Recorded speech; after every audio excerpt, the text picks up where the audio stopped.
Bonjour, aujourd'hui nous allons apprendre à déterminer tous les diviseurs d'un nombre. Pour déterminer tous les diviseurs d'un nombre, on divise ce nombre par tous les nombres entiers inférieurs ou égaux à sa racine carrée. Les diviseurs sont les nombres qui donneront un résultat entier. Attention, ce résultat est aussi un diviseur du nombre. Voyons tout de suite un exemple, ça sera plus simple. Trouvons tous les diviseurs de 45.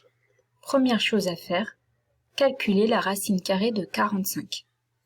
Racine carrée de 45 est environ égale à 6,7. Donc on va diviser 45 par 1, 2, 3, 4, 5 et 6. Les nombres entiers inférieurs à 6,7. 45 divisé par 1, c'est égal à 45. Donc 1 et 45 sont des diviseurs de 45. 45 divisé par 2 égale 22,5. Ça ne nous intéresse pas car le résultat n'est pas un nombre entier. 45 divisé par 3 égale 15. 15 est un nombre entier, donc 3 et 15 sont des diviseurs de 45. 45 divisé par 4 égale 11,25. 45 divisé par 5 égale 9. Donc 5 et 9 sont des diviseurs de 45.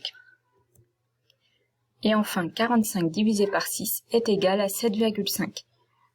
Donc, les diviseurs de 45 sont 1, 3, 5, 9, 15 et 45. Au moment de faire votre conclusion, essayez d'écrire les diviseurs dans l'ordre croissant. Donc, on n'oublie pas de prendre les nombres par lesquels on a divisé et les résultats entiers que l'on a obtenus. Souvent, lors des exercices, on va vous demander de trouver le plus grand diviseur commun à deux nombres.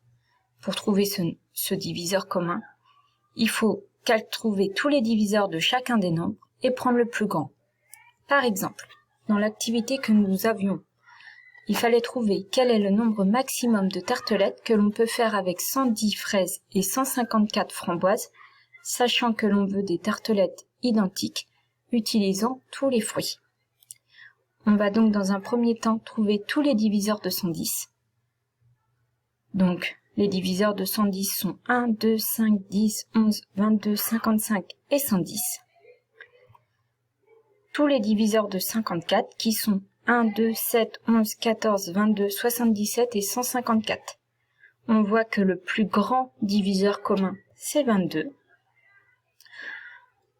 On fait 110 divisé par 22, c'est égal à 5, et 154 divisé par 22, c'est égal à 7. Ça nous servira pour faire notre phrase de conclusion. On en déduit qu'on pourra faire au maximum 11 tartelettes identiques en utilisant tous les fruits, et chacune comprendra 5 fraises et 7 framboises. Voilà, on s'entraîne très vite en classe ensemble. À bientôt!